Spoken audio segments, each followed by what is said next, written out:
Hello and welcome to Decorating Pages. I am your host, Kim Wannock. Welcome. How are you? How you been? What's up? Hope you had a great break and ready for some more. We're knee-deep in holiday season here, aren't we, people? And I really like watching specials with my kids. Like every night we do a different one, which is great. A little Grinch, a little Frosty the Snowman. I haven't given them Die Hard yet. I'm going to wait on that one. They're only 7, but I'm going to wait on that. But yeah, I love holiday movies. And I did a holiday edition of movies, I believe, last year. And that was a fun episode, so maybe check that one out. But this episode, check out, I've got production designer Cara Brower, and we talk about Hedda, which I dunce to say I did not know about the play, but now I'm all in. They invented Hedda's backstory as a modern, art-obsessed socialite, drawing from like a Gloria Vanderbilt, a Peggy Guggenheim. They had countless amounts of looking for this house. Like they just really scouted a lot. We'll talk about that. And how they transformed their estate when they finally found the perfect location. So yeah, that's coming up in a minute. Red alert here, people. The adg.org has all of the submissions on it now, all their presentations. So you can go by category and look at what shows are competing this year for fantasy film, period film, hour limited series, and half hour, and all that jazz. So of course I dorked out on that today. Just seeing some shows in categories I didn't think they'd be in. So it's very interesting, the game they play, and how we define our looks, and is it period, is it contemporary, is fantasy. So interesting, and I'm really excited about this year's ADG. I'll talk about that in an upcoming episode. And while you're there checking it out, check out Man on the Inside, season 2. Now it's on Netflix, season 2. I once again am overwhelmed at the just loving care that just people who I haven't spoken to in a while just reach out and say how much they love the show. Not that I have anything to do with that writing, and it's genius and the acting, and it's funny. But I do feel like I do contribute as a decorator. So I thank anyone who has reached out and just said how much they appreciate the show.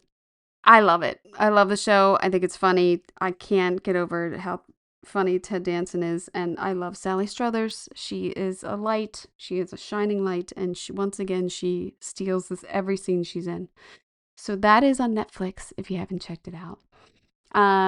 I'm not going to talk about the merger because I'm not smart enough. I like all of the theories, and I don't think anyone buying it would have been a perfect match.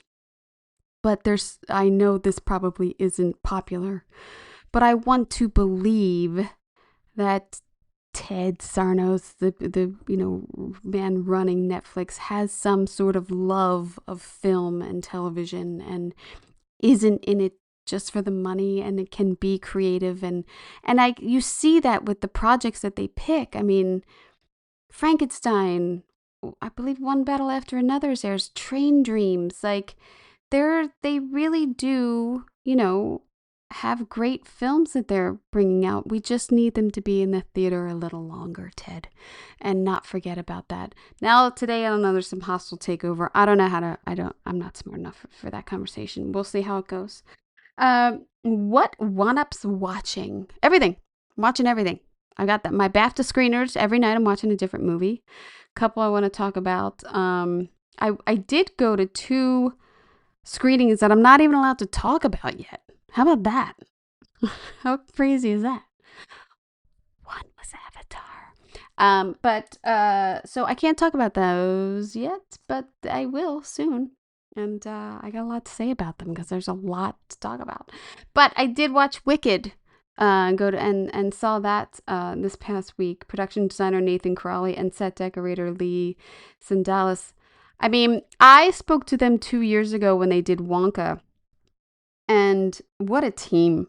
I mean, the massive amount of creativity in these sets that they are putting out, the fantastical aspects, the colors, the ode to the original, like, it's all wonderful. It's all wonderfully wicked, I would have to say, for those sets. I love it. I didn't love the movie. I like the first one better as far as the movie is concerned, but these sets are still fantastic. I mean, Glenda grows up a little. She gets an apartment. That's a fantastic set.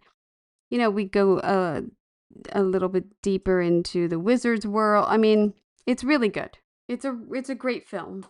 It with sets and everything. I'm just not into and the second act always had problems. People, anyone who saw the play, we knew second act was not as good as the first act. Like I'm not spoiling anything here. The other film I saw, which I have said many times on this podcast, I don't want to watch things where kids die, people getting hurt, young kids getting hurt, babies. I can't do it. I don't want to see it. It makes me too sad. Now, how did no one out there give me a heads up about Hamnet? And why didn't anyone tell me, hey, it's about twins and it's sad? That's all you had to say, and I would have been out. And I'm sorry, I probably wouldn't have watched it. I sobbed. I think Jessie Buckley should get Best Actress. That's my first prediction. It's a really good movie. The sets are so like you just want to, you really do. You want to lay down in the forest. They're beautifully made and period, and the simplicity of them, and they're great. And recreating the theater and all of that.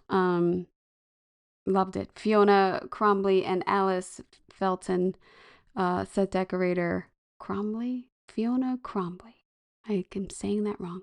But they also did The Favorite, so I am big fans of those too. Yeah, Hamnet, really good. Check that out. What else? Oh, Stranger Things. Did anyone watch Stranger Things? Now, production designer Chris Trujillo and set decorator Jess Royale have been there since the beginning, and I just want to point out the beginning was 2016. 9 years for 5 seasons we've been on watching this show, if you're with me. It's too much. It's too long. First of all, you made me wait over a year for this final season, and then you only gave me 4 episodes. And now I gotta wait 4 more weeks, 3 more weeks for the last 4? That's some bullshit, Ted. I don't like that. I just give it to me. I want to finish it. I'm done with Stranger Things. I don't even remember what's going on, nor do I really care. I like all the 80s references. I love all that. I'm a kid of the 80s, 90s. Like, I'm in. But I just want to finish. I want to check it off my list, and you keep prolonging this. Sets are great. The visuals are great. There's a cool little part at the end of the 4th episode. Didn't see that coming. Cool. I'm in. I just wish I wasn't in for this long. So yeah. But Stranger Things, yeah, on Netflix. So what do we got coming up? I've got this fantastic episode about Hedda. Next week, you're going to get Sinners with Oscar winners. Hannah Beecher and Monique Champagne. Hello. And then we have Overcompensating with Shane Fox and her decorator, Erica Laboco. And I have one after another. I have High Potential. I have Murderbot. I have Hamnet. I got a lot. I got a lot of things going on for you. So, yeah, it continues on. And also, you can always check out the video of this podcast. Not me talking right now, because I'm in a depression because the Eagles just lost. That was devastating, and I'm glad I didn't waste my money going to the game. I'm just going to say, I don't know. I don't know what's going on with my boys. I don't know. Okay, let's do happier things and talk about Hedda. What a Machiavellian story this is. I was unaware of it. And so I'm in. And I really liked the film. I like, manipulation in films and you don't know where it's going to go and this character development and everything. It's on Amazon. It's directed by Nina DaCosta, starring Tessa Thompson, who I think also picked up a Golden Globe nomination today. She plays Hedda Garbler. And it's modern 1950s England reimagining of the 1891 play Hedda Gabler. And one of those big heavy hitters in the world of drama about a woman who is too smart, too bored, and way too boxed in by marriage and society. It's very Machiavellian, I'm telling you. So, my guest today is production designer Cara Brower, who has quietly been building some wild worlds like Candyman, The Marvels, and now Hedda, which is her third collaboration with this director. They spent a year in the UK hunting for one country estate that could be everything that the script demanded: a grand staircase, library, ballroom, second level, Victorian kitchen, period bathrooms. I mean, they built some of this out, and a lake. Yeah, and it's got to be by a lake. So, yeah. Her and set decorator Stella Fox stripped it back and rebuilt within with using wallpapers and just romantic color palette and fabrics and Art Deco furniture, this custom modern art we get into, and a really insane glass chandelier that is a wonderful story that you will hear about. So, yeah, it was fun to speak to her about this because you see when it's all shot in one place. Oh, is it just one location? Did they have to go to different places? How much did they build out? And they really transformed this. I don't think she calls it a mansion or estate. I think she calls it an estate into what the character of the house needed to be. So I hope you enjoy. Yeah. See? Well, then let's jump into the location. How many places did you guys scout before? Because this is your third film with Nia, right? Yeah. Third project, and so you guys must have a great like shorthand between the two of you by now, and just knowing like this will So is scouting easier now, or was this a challenge? Yeah, it was a real challenge. I love working with Nia, and I just really hope that I can always be a part of her team. She is just such a visionary, and I've loved working with her from the moment we got introduced for Mm. Candyman. That was our first film together, and I know what her taste is. We have extremely similar sensibilities.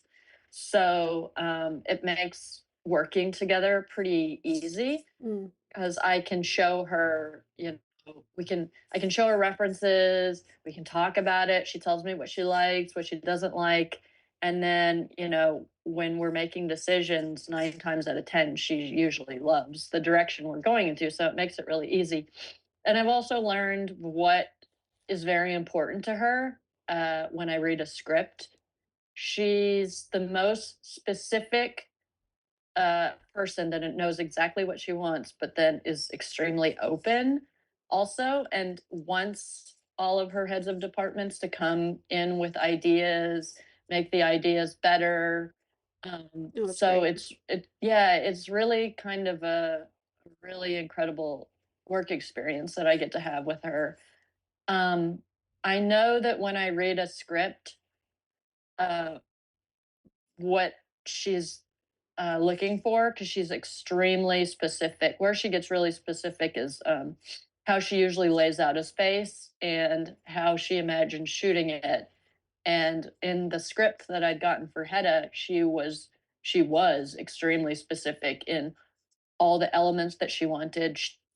She wanted like a grand staircase. She had scripted a library, a dining room, and they were all meant to be right, near each other. And she had scripted a a great room or a grand ballroom that had, a second level on it so Hmm. she could shoot down and also have a very open space.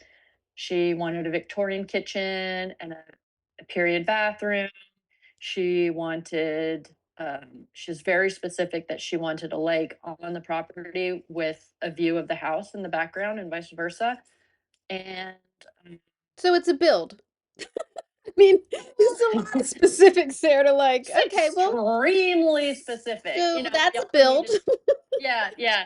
Well, the other thing is that we were just coming off a huge Marvel film, and we were really excited to kind of get back to basics, and we we really wanted to not do any green screen. We really wanted to not build any stage sets. Right.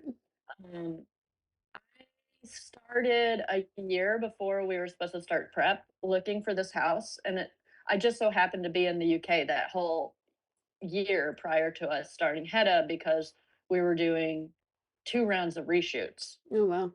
So, to keep myself occupied and to have some fun because I mean, who doesn't love looking at big Yeah. period Oh, things? yeah. I just started kind of casually looking while we were reshooting, and I vetted about 200 properties. Oh my God.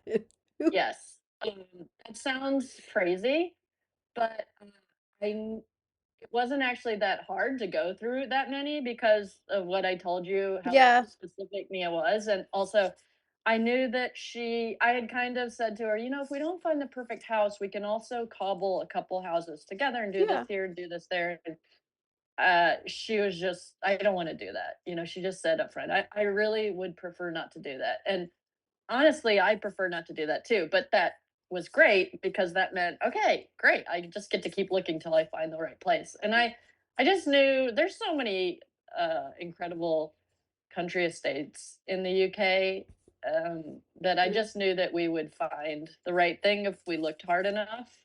And I just kind of put some anchors in the ground in that I said, okay, I'm not going to be able to find everything. Let's be super Right. open with the style of the house. Let's look for houses with a lake that has that Yeah. relationship. Let's look at houses with a main staircase, a great room, everything else we can create, I'm sure. And also at the same time, they need to be highly flexible owners that are going to let us take every single thing out of that house and paint and really put up wallpaper and make it our own. Yeah. I mean, it's real you're handing over the keys for a while because you have to prep Yes. it, you have to Yes. shoot it, and then you have to restore it. So Exactly. what was what was your prep on this? Like for the is it a mansion? Is it a house? It's not a house. Well, they would call it a country estate Country in the estate. UK. Yeah, I mean, we would call it a mansion. Yeah. Yes. But, so this was another reason that I really wanted to lock down the house, before we started prep because I just knew we wouldn't have enough time to find the right property once we started prepping. We had 8 weeks of prep because it was a smaller film, it's about Yeah. 20 million. And really, we only had about 6 weeks because Nia wanted to start rehearsing with the house dress Mm, 2 weeks God. out. So, That's great for them. Sucks for yeah, us. yes, yes. Well, But, which room do you want first? Which yes, room do you want to rehearse in first? We'll get that yes, ready and then you can that was it. follow us. Exactly, exactly. Yeah. Um, Thankfully, I worked with an incredible set decorator. I also love set decorators. I Mm, think what you guys do brings so much life to the space. I And love it. it's so fun getting to collaborate with set decorators and the way you guys the expertise that you guys bring um, to the table about fabrics and um, period furniture Yeah. and all the eras. I The worked with this amazing set decorator, Stella Fox, mhm. and I had not worked with her before, but we had some mutual colleagues, and I asked about her, and everybody said, "Oh yeah, she's really a person, and you would get along really well." And then also the reason that I specifically wanted to seek her out is because she has done a whole series of smaller period films in the UK that are very out of the box design wise. She works with this incredible production designer named Cave Quinn, and who Cave does a lot of really interesting projects, and Stella decorates for her. And I just knew seeing what they had done for previous projects that she could really think out of the box. Bring it. And Nia had said to us, or said to me when I first started, like, I want this to be fresh. I don't want the classic period film look, even though we both love that. We both like I love Remains of the Day. It's one of my favorite Oh, films. yeah. But Yeah. he wanted this to be something a little bit more different, I guess. Well, there's definitely, I mean, they talk about it in the film how they've acquired this Mm. estate and then they've redone it. And it's such, there's an eclectic vibe to it and like of the day and giving it Yeah. a period sense, but like almost high fashion or Yes. high, yeah, like high fabrics like the silks and the I mean, I could talk to you for an hour about the wallpaper. I mean, the I could talk wallpaper. to you for an hour about the wallpaper. Oh my God, the wallpaper. So let me ask you this though, because Mhm. I'm unaware in the UK, because I know in New York the decorator picks the wallpaper, or it's collaborative, but they're in Yeah. charge of the wallpaper. In the UK, are they in charge of wallpaper or no? Yes, They yes, are. yes. And it was a real collaborative experience. Stella and I looked at a lot of references together, and I had already collected a whole lot of not wallpaper, references before we even started together. And we would really sort of pick apart each reference and figure out what was making it unique. And, she would go, "Oh, I love this." And I go, "Oh, yes, I love that. And I also love this." And so, Yeah. we really were learning what we were both looking for and what our tastes were in the beginning. And she sourced a lot of wallpaper options. We didn't have the time to print something, Hmm. that would be specifically from the 50s. But to be honest, I don't think either one of us wanted to do that anyway. I definitely didn't want to do that just because I wanted it to feel like when you step into this place, you're transported Yeah. and it feels timeless. And so we made a real point to layer all different types of styles into the interior. I mean, the house is from the 1800s. It's an Italianate architecture, which is very rare in the UK. I think this is the only house that I looked at that was built in this style. It's very eclectic, very romantic. Yeah. And we brought in a lot of Art Deco furniture Hmm. because it may not be exactly 1950s, but it's timeless. Yeah. It's the shapes are all very graphic, very sensual, very curved, very modern feeling. And then we looked at things even from the 60s. We looked at a lot of David Hicks, Hmm. who is very avant-garde, flamboyant, just really graphic, in your face interior designer who you Yeah. may Yeah. know. So we just and then for Hedda's bedroom, we looked at a lot of old Hollywood boudoirs. We looked at a lot of actresses of the 30s and the 40s. I fell in love with this image, and it's not a white image at all, but an image of Lauren Bacall's bedroom that had Mm. this very powdery, dusty purple Mm. wallpaper, floral wallpaper. And I just thought, oh, I've never seen anything like that. And I was trying to imagine her sharing this bedroom with Humphrey Bogart and thinking, okay, this is so female. Yeah, it's so good. That's very girly Yes. for Bogart. Yeah. But And then whatever. yeah. But then also I kind of thought, well, if we should do something like that for Hedda because she is very feminine, she is very sexual. This should feel very sensual, this space and intimate. And also it kind of makes you think, are they even sharing a bedroom? It's so her. You don't see any Yeah. sort of traces of anything that's his really throughout the house except for books. Yeah. And it just kind of puts forth, he has no personality, or at least she doesn't think he does, and she hasn't considered it at all in the space. Yeah. He's not in there at all. She No, just, no. yeah, she redid it in her taste and her, Yes.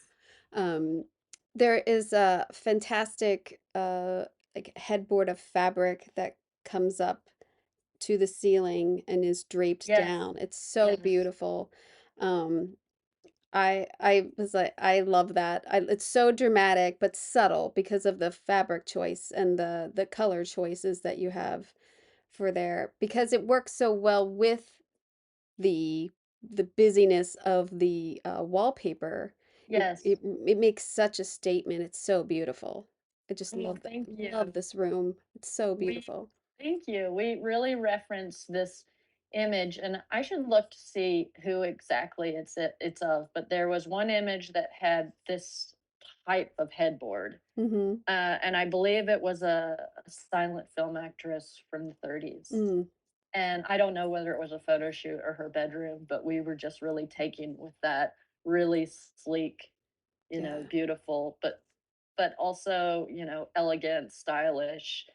It's very common to have the four-poster bed Right. in these stately homes. So this would be very boundary pushing Mm, to have something like this. We really leaned into the silks and the satins and the textures. But then also, we knew our DP was really taken with this Danish painter whose last name is Hammershoy. And there are these very cold images, very blue, very cold lighting.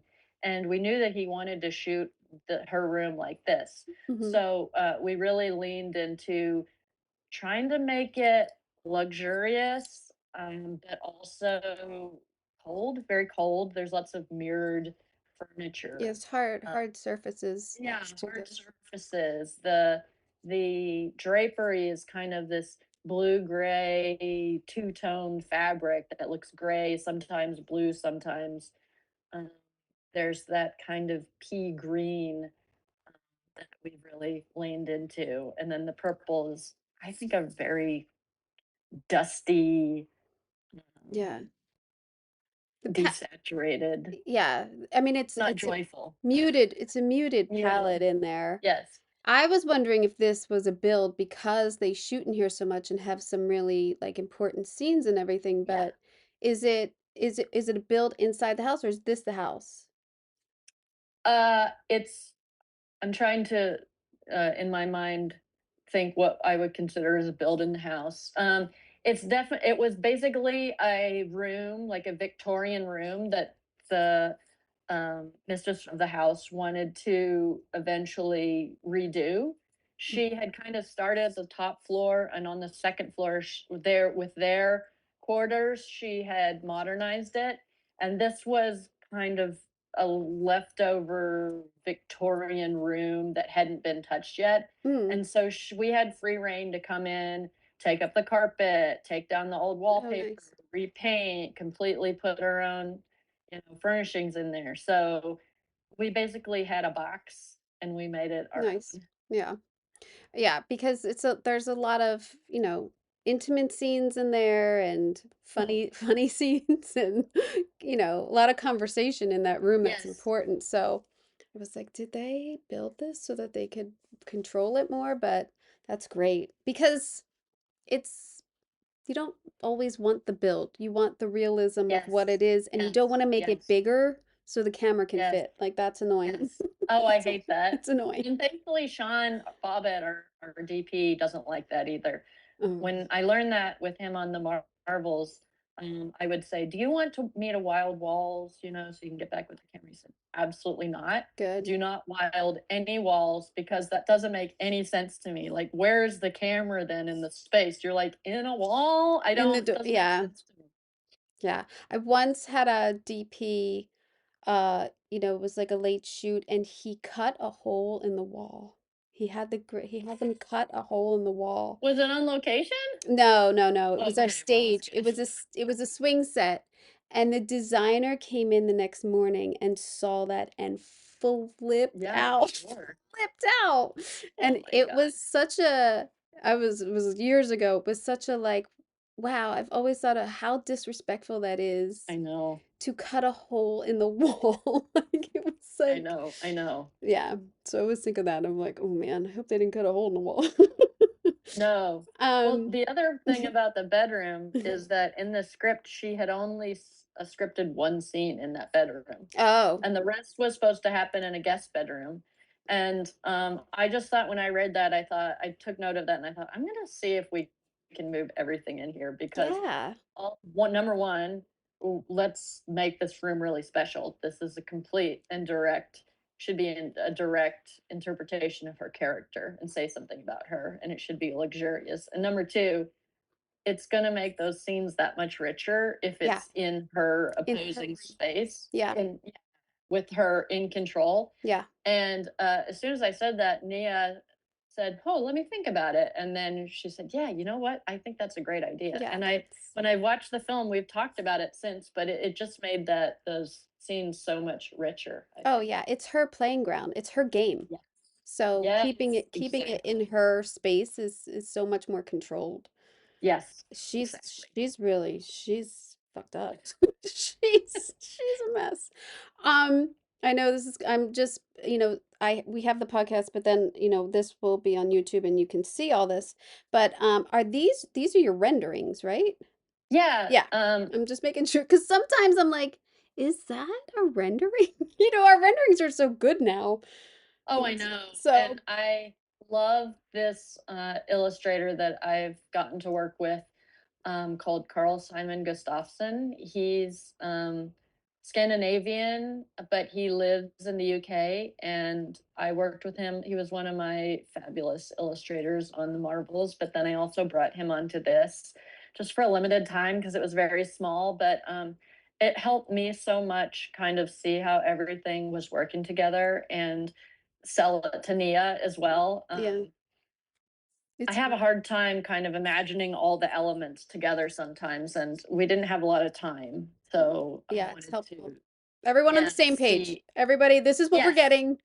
Like, yes, this is what we're getting. exactly. Don't put anything in that rendering I can't get. That's my only thing. When I see render, I'm like, where did that piece come from? Did you source that? Like, why did you put that in the rendering? What if they fall in love with that? Like, so, No, this was actually really fun to do because we had him we had the furniture pieces that we yeah, wanted, yeah, and we gave him exactly the pieces yeah, that's and great. said, okay, yeah, this is the color, this is the style of the headboard, this is the shades that we're getting. Can you put this? It was, we basically made an illustration of Yeah. exactly what we plan to do. Yeah, that's fair. That's a fair that's a fair thing.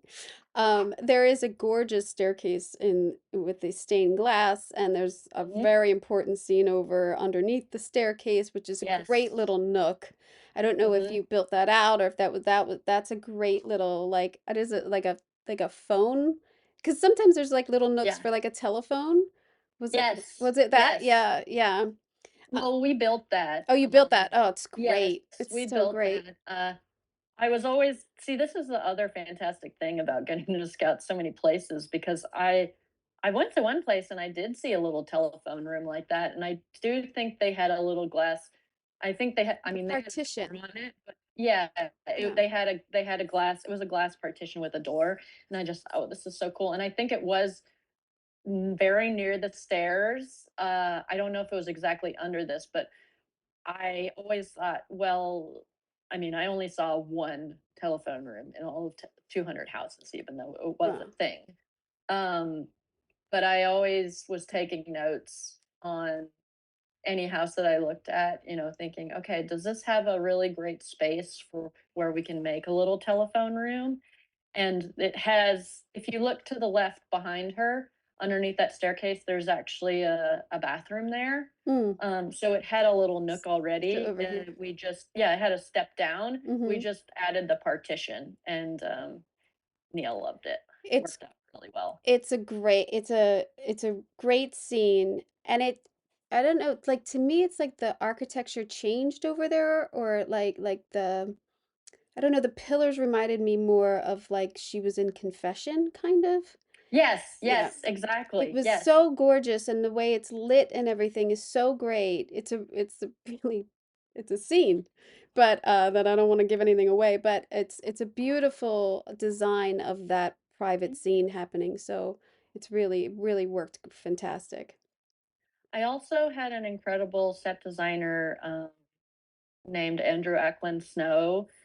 Uh, and I was so thankful for him. He was the draftsman and then art director that I worked with. Our supervising art director was Andrew Bennett, but our draftsman who drew everything, he had worked on all the Harry Potters Oh wow. through the years. So he was so great at, he had such a hold on period architecture. Right. And we would go into the space and we would discuss it. And I would do a little sketch of here's what I'm thinking, we kind of take this paneling on the bottom and then maybe do some arches. And then he would go, yeah, got it. And he would just run with it. And it would look so beautiful. And a lot of the things that we built, which were little elements here and there, or doors or nooks, or we built that Victorian kitchen over their modern kitchen. That didn't Oh exist. But wow. Andrew is so good at what he does. I felt like eh, I was so proud of everything that we built in there because I feel like people couldn't tell Mm. No, because he was I so mean, great at tying it in. no, there was nothing that felt, because I think too you're so focused on the this erratic story going on Mhm, too, mhm. that it just all falls together. But it nothing to me stood out of like, oh, that was a reach. Like there's nothing to Well, me. good. Yeah, That's yeah. what I mean, it's not always successful. Sometimes you watch something and you go, "Oh, why didn't I age that Yeah, more? Why didn't well, I yeah, I do mean, something I've else?" I have like a cat of nine tails I hit myself with every time I watch something. I'm like, I what is know, that pillow? Why I did I know, I choose know, that one? I know. This also shows a tad bit of the entry Mhm. of the home, and there's very dark muted wallpaper throughout here and the staircase. Was that like that choice to make this such a dark entry, and, and there's darker artwork and everything? Was that a conversation, or was that like we're going with this? Like this is because No, it's we dark. had a very specific color palette in mind. And uh, Lindsay, the costume designer, and I were talking about this the other day. There's a scene that's actually not in the final film, but Nia had written in the script in this scene, there was some rotting fruit she, takes a bite of. And we just thought, oh, that's such a beautiful visual metaphor. Mm, yeah, And so we kind of picked up on that and really thought about bringing in moody colors, yeah, which are also so period appropriate. yeah, The burgundies, the kind of muted burgundies, and the muted chartreuse, and the dusty purple. They're all very period accurate. So, but also, I always feel like, well, part of our job making the backdrop is to just sort of kind of carry through the emotion of the space right. Yeah, in an unsaid and visual way. And we thought that this feels really right. We yeah. didn't want to be too on the nose, and make everything all black and Yeah, severe. no. Because she's We got wanted to such add color. style. I mean, and even Yes, with the wardrobe, exactly. there's such style. I mean, there is a like a wardrobe gag that is very important in a scene, Yes. and I kept thinking to myself, I wonder, I kept thinking about this woman's dress, and it's a little Mhm. awkward, it's a little awkward or something. I don't know. I was like, that's a little, I don't know. And then there's sort of a gag with it, and then you're like, oh, that's it. That's why now it looks so natural. Now it looks, now I know Yes. exactly why Yes. it happened.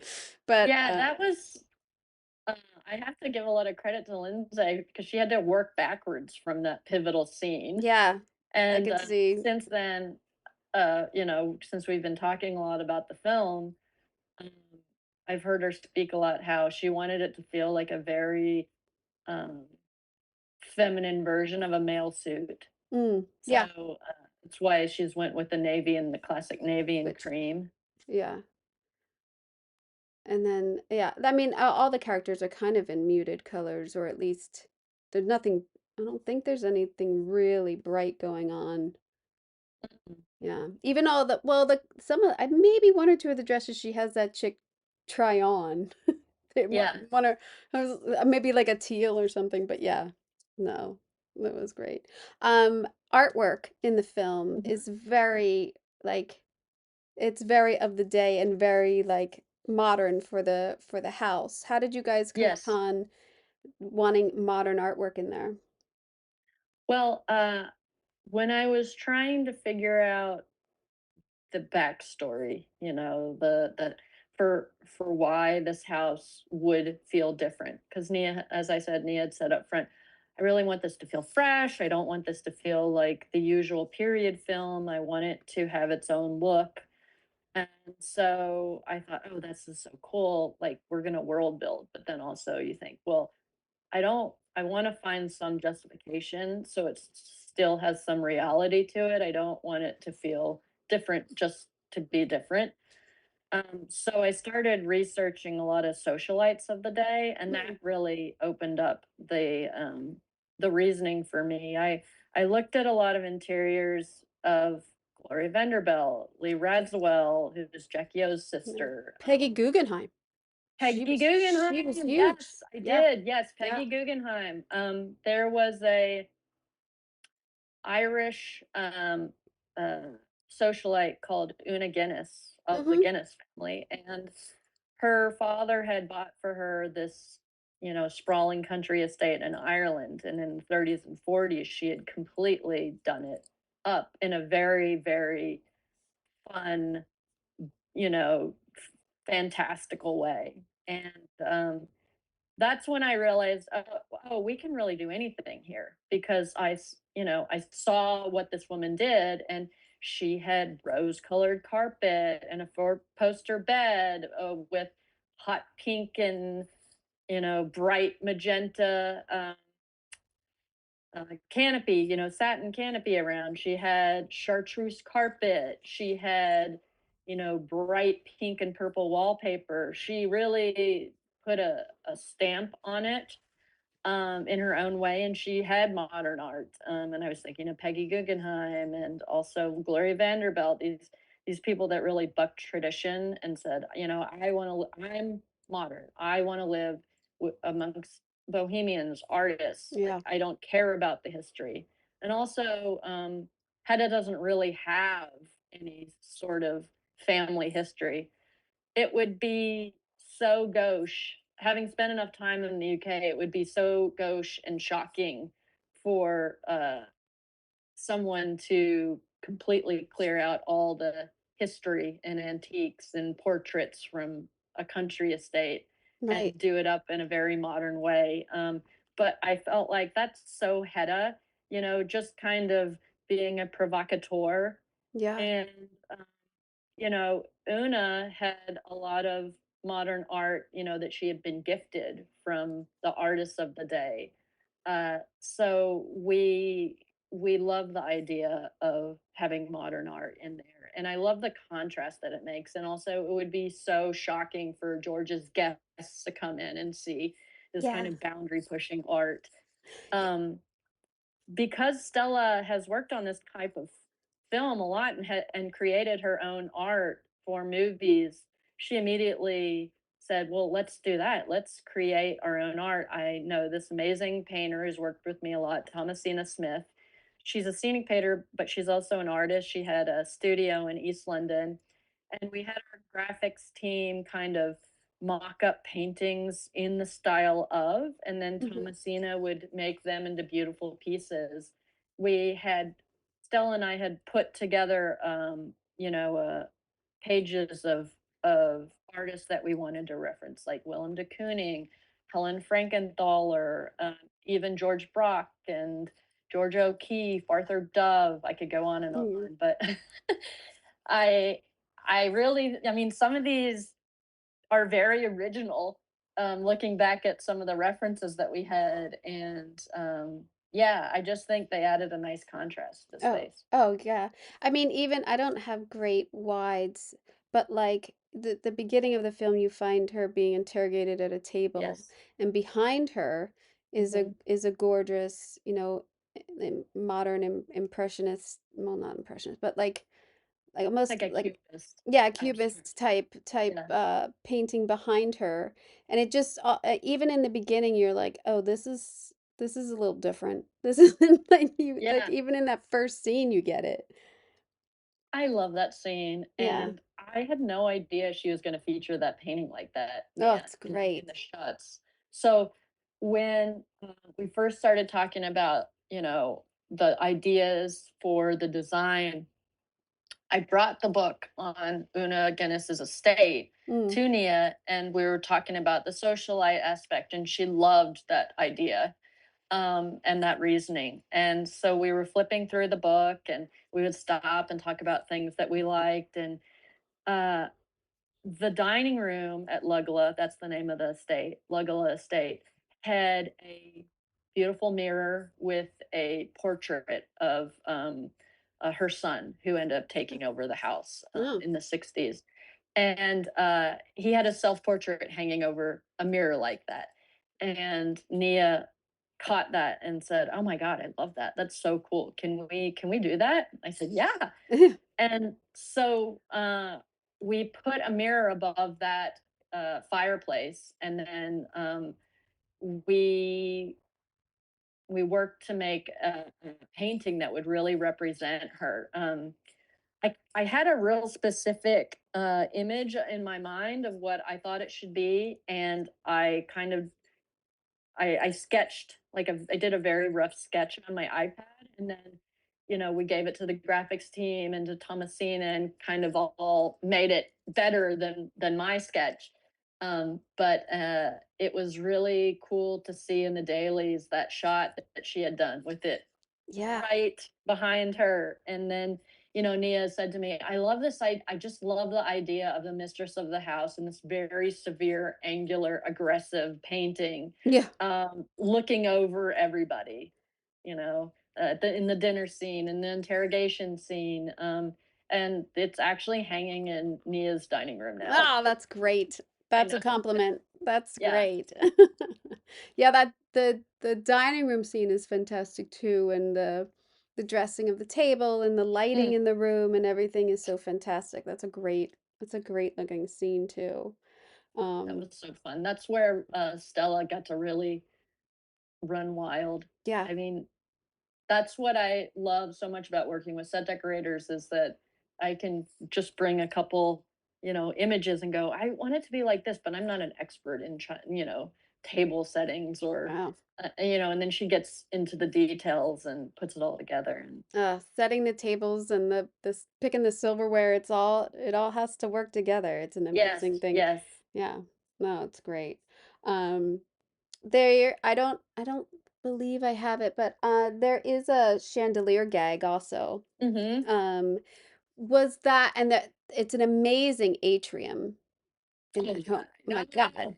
That atrium is to die for, I which you know. can kind of see on the exterior shot of the house. It's like Yes. ridiculous. It's like, um, So that wasn't scripted originally.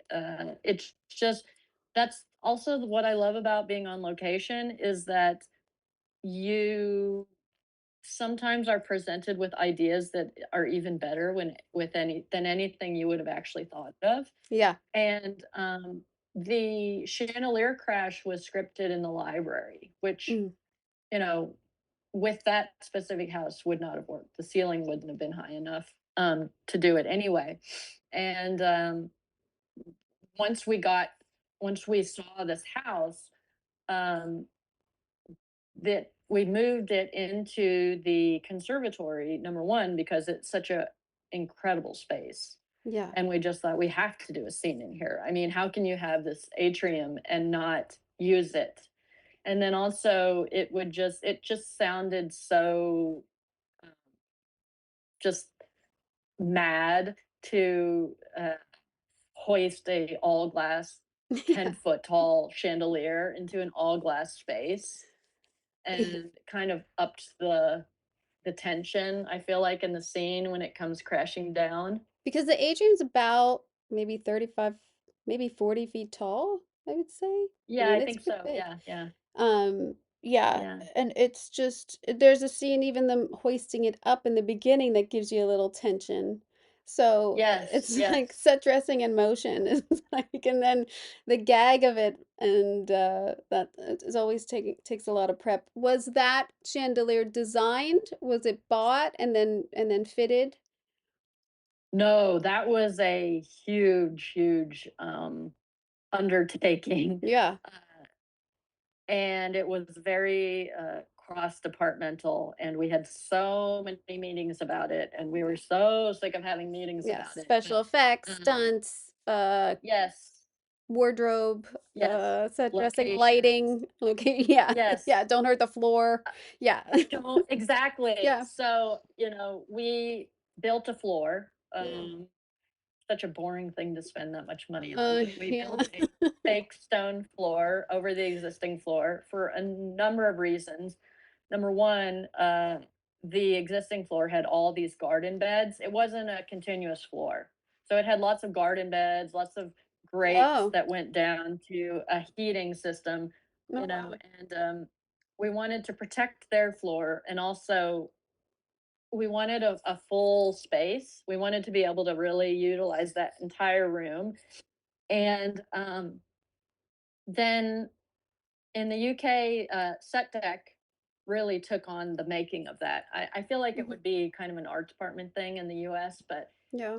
Stella brought her own draftsman or set designer on. And the first thing was just deciding what the style was going to be. And Stella and I really like the idea of a classic, beautiful Art Deco, Mm-hmm. um, uh, because it just has that streamlined shape that uh, feels imposing, but also glamorous. And I would not want, something that's just Yeah. It's almost has point. the It comes down to the shape. point. Yeah. Yes, it comes on a point. So it was definitely it's not something you would want to be underneath. And then we always knew that we would have to build it because we're dropping this around actors and in this original space. So we went down a lot of rabbit holes. What is this going to be made out of? Yeah.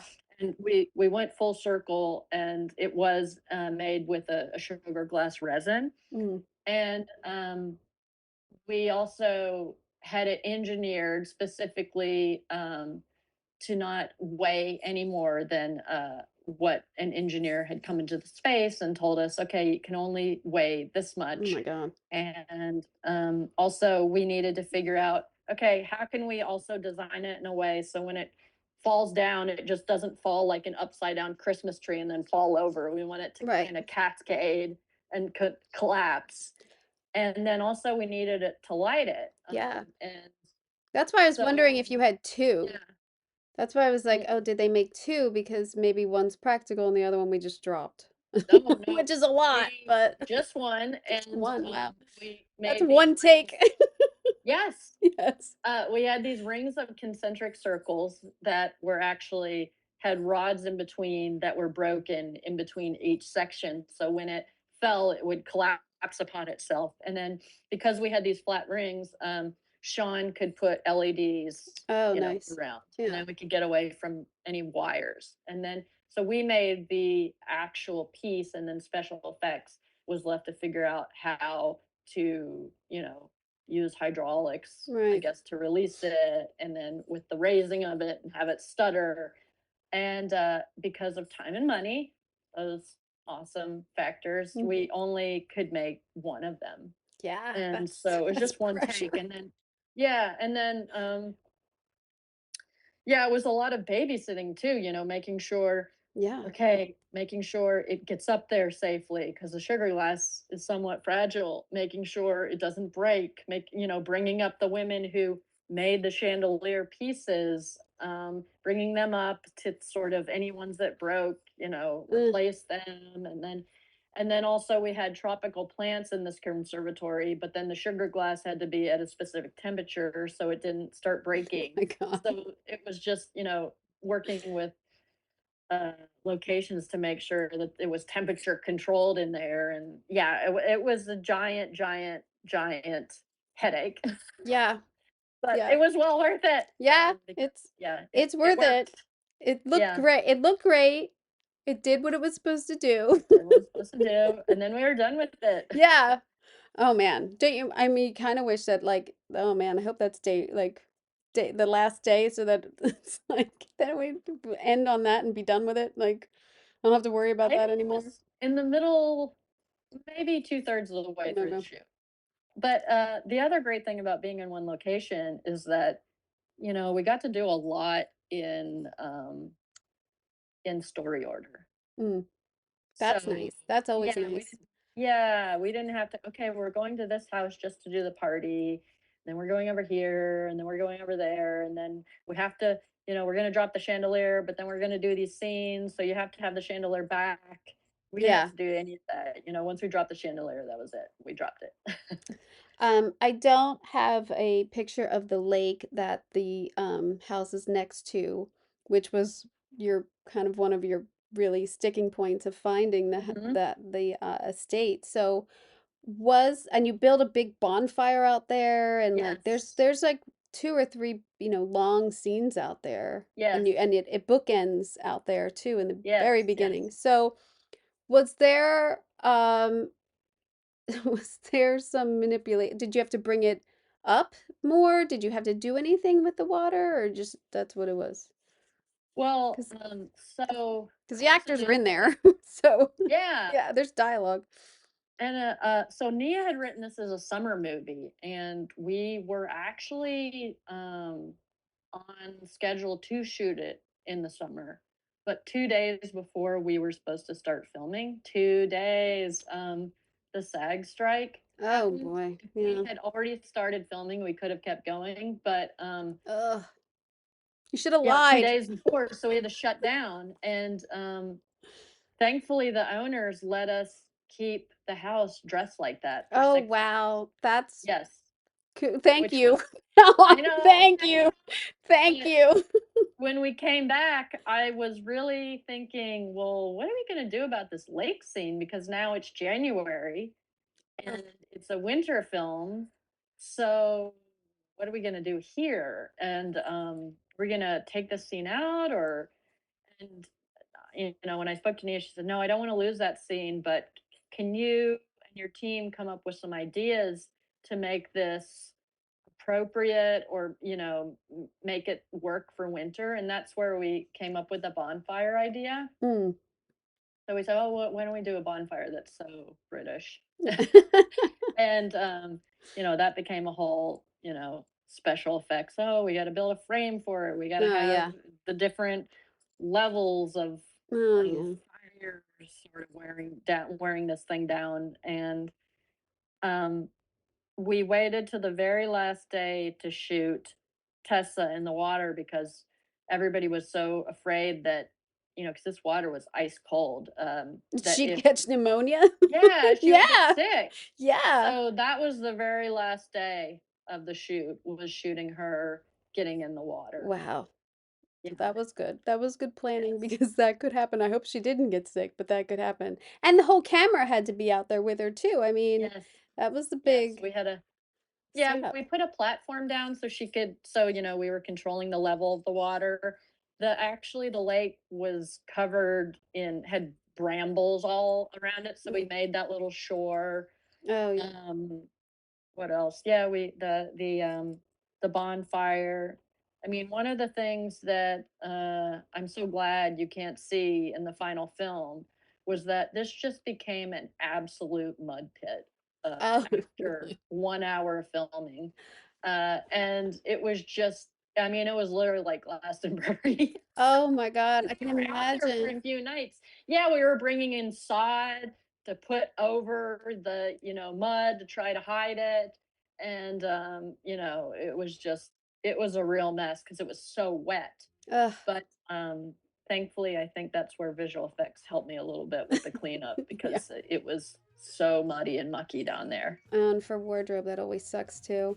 Everything gets muddy. Yeah, I Shoes remember and so dresses. much conversation about the bonfire, and then with all the guest dresses, they only had one dress, and they had been hired, Oh, and so they were so afraid, like, oh my God, we don't want sparks to shoot out from the bonfire, or the dresses catch on fire. cinch Can it. you spray them with anti-flame? No, we rented them. Yeah. Every department has their woes. Every I know, department. I know. You always think, oh, wow, this is going to be nice. It's going to be contained. It's going to be one No. house. And then all the things that you never think of that's going to be a problem become these huge conversation pieces. And A lot of meetings. A lot of meetings. A lot of discussion. A lot of meetings. And usually special effects comes in and they're like, we can't shoot this like this. Like, we need to tarp all this. We need to spray it down. And you're like, yeah, dude, we just did all this. What are you telling us now for? I know. But yeah. I really enjoyed this because I love the look of the film. And so I'm so glad to have been able to speak with you. So thank you so much. No, thank you. Congratulations. It looks Thank great. you. Such a character piece for design and decorating. I really loved it. Thank you so much. I'm so proud of the film. Yeah. It all came together in a way that I was hoping it would, which doesn't always happen. So Bravo. thank you. Thank you so much for listening, and thank you to Cara for sharing all that. So interesting that you go on location, you find locations, you gotta shut down for the strike, you gotta come back, and now it's a different season. Like, these problems happen all the time to us, and I swear it has happened to me way too many times in Los Angeles that you think, oh, we're just gonna shoot outside, it's gonna be great, and that's the one day in the whole year that it rains. So anything can happen on a movie shoot. I was really interested about how they put her in that lake and built around that and shot that, so that I'm glad that she shared that. So yeah, I hope you enjoyed that interview. If you are enjoying all of these conversations, please rate, review, like, subscribe, whatever you gotta do. Whatever you gotta do, people. It makes a difference. On Apple, I know Spotify is not too popular right now, but if you're listening on Spotify, you might as well just like and subscribe. It really helps. Yeah. And as always, you can watch all of this and look at your picture pages that we're talking about on the Decorating Pages YouTube channel. So, as I said, next week, Sinners. So if you haven't seen it, please check it out. It's so good. So yes, I hope you got an earful. I'm Kim Wanup for Decorating Pages.